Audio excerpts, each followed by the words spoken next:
محرم کی شرط کے بارے میں یہ سمجھ لینا چاہیے کہ حج کے معاملے میں یہ شرط کبھی بھی عائد نہیں کی گئی.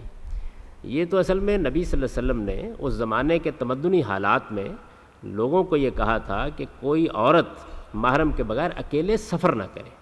یہ ایک عمومی ہدایت، کیونکہ آج کا جو سفر ہے اور اس زمانے کا سفر، اس میں زمین و آسمان کا فرق تھا. یعنی اگر کوئی خاتون اس زمانے میں اکیلے سفر کرتی تو اس کے لیے فتنے کے بڑے مقامات تھے. تنہا سفر کرنا ہے، اونٹوں پر سفر کرنا ہے، قافلے میں سفر کرنا ہے، یہ صورتحال تھی. تو اس موقع پر یہ کہا کہ کوئی خاتون محرم کے بغیر سفر نہ کرے. اب ظاہر ہے کہ یہ بات جو تھی، حج کا بھی ایک سفر ہوتا ہے، تو لوگوں نے اس کا اطلاق اس کے اوپر کر دیا. موجودہ زمانے میں سفر کے حالات میں جو تبدیلیاں آ گئی ہیں، جیسا کچھ محفوظ معاملہ ہو گیا ہے، جیسی سہولتیں اب حاصل ہیں، ان میں اس شرط کی کوئی وجہ نہیں ہے. یہ کوئی ایسا شرط کا معاملہ نہیں ہے کہ اس کے بغیر حج نہیں ہوتا. سفر کے لیے ایک ہدایت کی گئی ہے، اور ایک بڑی اچھی ہدایت تھی اس زمانے کے تمدنی حالات میں. تو یہ لوگوں کی حفاظت اور ان کو فتنے سے بچانے کی نوعیت کی ایک ہدایت ہے، اس کے ساتھ ہی ختم ہو جائے گی.